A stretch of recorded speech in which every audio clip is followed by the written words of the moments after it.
Baiklah teman-teman, perkenalkan nama saya Graciela Sofia Pinona Siombing dengan NIM C1B0222124 dari program studi S1 Manajemen. Saya di sini akan menjelaskan dan mempresentasikan terkait dengan manajemen mutu terpadu dari soal dan jawaban yang akan saya tampilkan. Baiklah, pertanyaan pertama, apa itu mutu? Mutu adalah tingkat keunggulan atau kelayakan suatu produk, layanan, atau proses dalam memenuhi kebutuhan atau harapan pengguna atau pelanggannya. Ini mencakup berbagai aspek seperti keandalan, kinerja, keamanan, kepuasan pelanggan, dan kepatuhan terhadap standar atau spesifikasi yang telah ditetapkan. Selanjutnya, pertanyaan nomor 2, apa itu manajemen? Manajemen adalah proses perencanaan, pengorganisasian, pengarahan, dan pengendalian sumber daya, baik itu manusia, finansial, fisik, atau informasi untuk mencapai tujuan yang telah ditetapkan dalam suatu organisasi atau entitas. Ini melibatkan pengambilan keputusan, alokasi sumber daya, koordinasi aktivitas, dan evaluasi kinerja untuk memastikan efisiensi dan efektivitas dalam mencapai hasil yang diinginkan. Baiklah, pertanyaan nomor 3, apa itu manajemen mutu? Manajemen mutu adalah pendekatan sistematis atau untuk mengkoordinasikan aktivitas dan sumber daya organisasi dengan tujuan meningkatkan mutu produk, layanan, atau proses secara berkelanjutan. Ini melibatkan identifikasi standar mutu, pengukuran kinerja, pelaksanaan perbaikan, berkelanjutan, dan penerapan praktik terbaik dalam semua aspek operasional organisasi. Baiklah, pertanyaan yang keempat, mengapa penting penerapan manajemen mutu dalam organisasi? Penerapan manajemen mutu dalam organisasi penting karena beberapa alasan.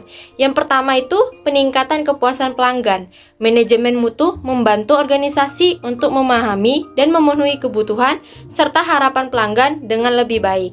Yang kedua, efisiensi operasional. Dengan menerapkan praktik manajemen mutu, organisasi dapat mengidentifikasi dan mengurangi pemborosan serta memperbaiki proses-proses yang tidak efisien.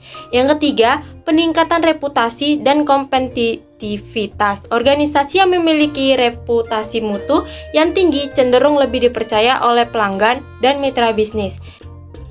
Yang keempat, pematuhan terhadap standar dan regulasi. Manajemen mutu membantu organisasi untuk mematuhi standar dan regulasi yang berlaku dalam industri mereka. Ini penting untuk menjaga kepatuhan hukum dan mengurangi resiko litigasi atau sanksi. Yang kelima, inovasi dan perbaikan berkelanjutan. Melalui siklus perbaikan berkelanjutan yang diperkenalkan oleh manajemen mutu, organisasi dapat terus meningkatkan produk, layanan, dan proses mereka. Oke, baiklah, pertanyaan selanjutnya yaitu nomor 5, contoh penerapan manajemen mutu di kampus. Berikut adalah beberapa contoh penerapan manajemen mutu di kampus. Yang pertama, pengembangan kurikulum yang relevan. Kampus dapat menerapkan manajemen mutu dalam pengembangan kurikulum untuk memastikan bahwa materi pembelajaran relevan, up to date, dan sesuai dengan kebutuhan industri dan masyarakat. Yang kedua, peningkatan kualitas pengajaran. Fokus pada manajemen mutu memungkinkan kampus untuk memantau dan mengevaluasi kualitas pengajaran. Yang ketiga, pelayanan mahasiswa. Kampus dapat memperhatikan pelayanan kepada mahasiswa, mulai dari proses penerimaan hingga dukungan akademik dan non-akademik. Baiklah, pertanyaan nomor 6. Contoh penerapan manajemen mutu di perusahaan, apa sih itu? Beberapa contoh penerapan manajemen mutu di perusahaan. Yang pertama, sistem manajemen kualitas ISO 9001. Apa tuh? Banyak perusahaan menerapkan standar ISO 9001 sebagai kerangka kerja untuk sistem manajemen mutu mereka. ISO 9001 membantu perusahaan dalam mendefinisikan proses-proses yang efektif, memantau kinerja, dan terus meningkatkan kualitas produk dan layanan mereka. Yang kedua, pengendalian kualitas produk. Perusahaan menggunakan berbagai teknik pengendalian kualitas seperti inspeksi, pengujian, dan verifikasi untuk memastikan bahwa produk mereka memenuhi standar kualitas yang ditetapkan sebelum diserahkan kepada pelanggan. Yang ketiga, pelatihan karyawan. Perusahaan yang berhasil dalam penerapan manajemen mutu memberikan pelayanan dan pengembangan kepada karyawan mereka. Ini tidak hanya mencakup pelatihan teknis terkait pekerjaan mereka, tetapi juga pelatihan dalam hal pengendalian kualitas, peningkatan proses, dan komunikasi yang efektif. Baiklah, pertanyaan selanjutnya nomor 7. Apa yang terjadi ketika manajemen mutu tidak diterapkan dalam organisasi atau perusahaan? Jawabannya, ketika manajemen mutu tidak diterapkan dalam sebuah organisasi atau perusahaan, beberapa konsekuensi negatif bisa terjadi. Yang pertama, penurunan kepuasan pelanggan. Tanpa manajemen mutu yang baik, produk atau layanan yang dihasilkan mungkin tidak memenuhi harapan pelanggan. Yang kedua, penurunan kualitas produk atau layanan. Tanpa sistem manajemen mutu yang efektif, kontrol kualitas produk atau layanan mungkin tidak konsisten atau kurang efisien. Yang ketiga, peningkatan biaya dan pemborosan. Tanpa fokus pada manajemen mutu, organisasi mungkin mengalami pemborosan sumber daya, termasuk biaya untuk perbaikan produk yang cacat, biaya garansi, atau biaya pelanggan yang kecewa. Yang keempat, ketidakpatuhan terhadap standar dan regulasi. Organisasi yang tidak menerapkan manajemen mutu dengan baik mungkin tidak mematuhi standar regulasi informasi yang berlaku. Baiklah, pertanyaan nomor 8, sebutkan marketing mix. Marketing mix terdiri dari 4 elemen utama yang dikenal dengan istilah 4P. Yang pertama, produk. Produk merupakan barang atau jasa yang ditawarkan kepada konsumen. Ini meliputi fitur, kualitas, desain, merek, dan manfaat produk. Yang kedua, price. Price sama dengan adalah harga, menentukan nilai moneter dari produk atau jasa yang ditawarkan kepada konsumen. Hal ini melibatkan penempatan harga yang sesuai dengan nilai produk, strategi harga, diskon, dan penawaran khusus lainnya. Yang ketiga, place atau tempat distribusi merupakan cara produk atau jasa disampaikan kepada konsumen.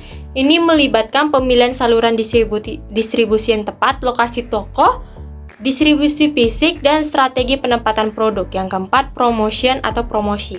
Aktivitas pemasaran yang digunakan untuk menarik perhatian konsumen dan mempengaruhi keputusan pembelian mereka. Ini melibatkan iklan, penjualan langsung, promosi penjualan, hubungan masyarakat, dan strategi komunikasi lainnya.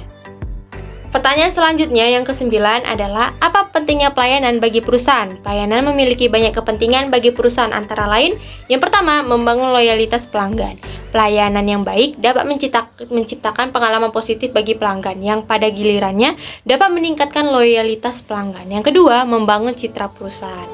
Pelayanan yang baik membantu citra perusahaan yang positif di mata pelanggan. Yang ketiga, meningkatkan kepuasan pelanggan. Pelayanan yang memenuhi atau bahkan melebihi ekspektasi pelanggan dapat meningkatkan kepuasan pelanggan. Yang keempat, mengurangi keluhan dan retur. Pelayanan yang baik dapat mengurangi tingkat keluhan pelanggan dan retur produk. Yang kelima, meningkatkan diferensiasi kompetitif. Di pasar yang kompetitif, pelayanan yang baik dapat menjadi faktor diferensiasi yang penting antara perusahaan dan pesaingnya. Baiklah, kita sudah sampai ke pertanyaan nomor 10. Apa itu kepuasan pelanggan? Kepuasan pelanggan merujuk pada tingkat kepuasan, kebahagiaan, atau kepuasan yang dirasakan oleh pelanggan setelah mereka berinteraksi dengan produk, layanan, atau pengalaman yang diberikan oleh perusahaan. Ini mencerminkan sejauh mana harapan atau ekspektasi pelanggan terpenuhi oleh kinerja atau kualitas produk atau layanan yang diberikan. Pertanyaan nomor 11. Apa hubungan kualitas pelayanan dengan kepuasan pelanggan nih? Hubungan antara kualitas pelayan dan kepuasan pelanggan adalah bahwa kualitas pelayanan yang tinggi secara langsung berkontribusi pada tingkat kepuasan pelanggan yang lebih tinggi. Ketika sebuah perusahaan memberikan pelayanan yang responsif, berkualitas, dan sesuai dengan harapan pelanggan, pelanggan cenderung merasa puas dengan pengalaman mereka. Pertanyaan selanjutnya nomor 12, mengapa sebuah karyawan dan pimpinan perusahaan perlu dalam penerapan manajemen mutu? Semua karyawan dan pimpinan perusahaan perlu terlibat dalam penerapan manajemen mutu karena hal ini membawa berbagai manfaat, di antaranya keterlibatan total dalam proses perbaikan. Dengan melibatkan semua karyawan dan pimpinan perusahaan dapat memastikan bahwa semua orang memiliki pemahaman yang sama tentang pentingnya manajemen mutu dan berpartisipasi aktif dalam upaya perbaikan. Yang kedua, peningkatan kualitas produk dan layanan. Semua karyawan dari tingkat manajemen hingga pekerja operasional memiliki peran dan memastikan bahwa produk atau layanan yang dihasilkan memenuhi standar kualitas yang ditetapkan oleh perusahaan. Melalui manajemen mutu yang efektif, perusahaan dapat terus meningkat kualitas produk atau layanan mereka. Yang selanjutnya, peningkatan efisiensi dan produktivitas. Manajemen mutu juga mencakup pengelolaan proses bisnis secara efisien dengan melibatkan semua karyawan dan pemahaman dan implementasi praktik-praktik terbaik dalam manajemen operasional, perusahaan dapat meningkatkan efisiensi dan produktivitas secara keseluruhan. Baiklah, pertanyaan nomor 13. Apa itu kualitas? Kualitas adalah ukuran atau tingkat keunggulan atau kecocokan suatu produk, layanan, atau proses dengan standar, spesifikasi, atau harapan yang ditetapkan. Pertanyaan nomor 14. Contoh perusahaan yang menerapkan pelayanan kepada pelanggan ada banyak. Contoh perusahaan yang terkenal karena menerapkan pelayanan baik terhadap pelanggan, beberapa diantaranya meliputi yang pertama Amazon. Amazon terkenal karena fokusnya pada kepuasan pelanggan. Mereka menawarkan layanan pelanggan yang responsif, pengiriman yang cepat, dan kebijakan pengembalian yang fleksibel. Yang kedua, Jackpost. Jackpost sebuah perusahaan e-commerce yang terkenal karena layanan pelanggan yang luar biasa. Mereka terkenal dengan kebijakan pengiriman gratis dan pengembalian gratis, serta fokus pada pengalaman pelanggan yang ramah dan personal. Yang ketiga, Disney. Disney dikenal karena menerapkan standar tertinggi dalam pelayanan pelanggan di berbagai tempat wisata mereka di seluruh dunia.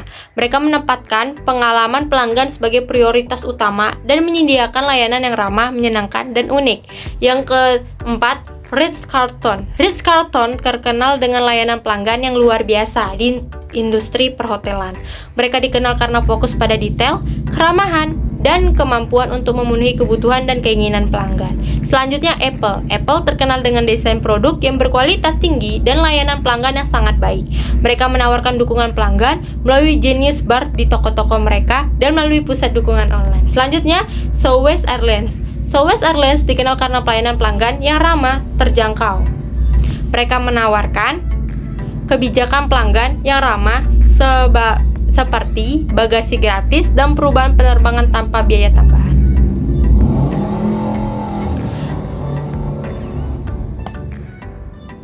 Baiklah, pertanyaan terakhir yaitu nomor 15. Bagaimana hubungan kualitas, kepuasan, pelanggan, dan kemampuan bersaing bagi organisasi? Hubungan antara kualitas, kepuasan pelanggan, dan kemampuan bersaing bagi organisasi sangat erat dan saling mempengaruhi. Berikut adalah gambaran tentang hubungan ini.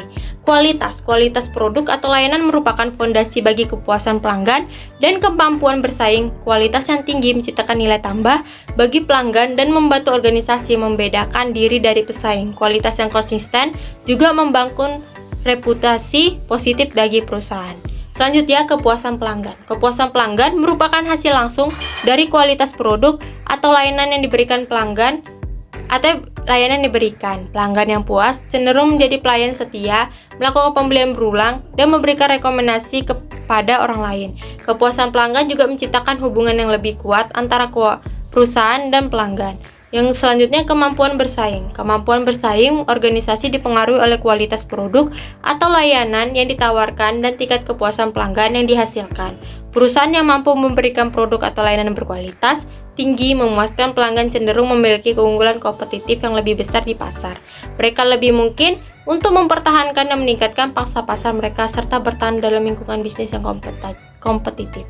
Demikian, kualitas, kepuasan pelanggan, dan kemampuan bersaing saling terkait dan saling memperkuat perusahaan yang mampu mengelola dan meningkatkan kualitas produk atau layanan mereka, merespon kebutuhan dan harapan pelanggan dengan baik, dan mengembangkan keunggulan kompetitif dalam pasar akan memiliki posisi yang lebih kuat untuk bertahan dan berkembang dan jangka panjang. Oleh karena itu, fokus pada kualitas dan kepuasan pelanggan merupakan strategi yang penting bagi perusahaan untuk mencapai keberhasilan dan pertumbuhan yang berkelanjutan. Sekian dari presentasi saya ucapkan terima kasih.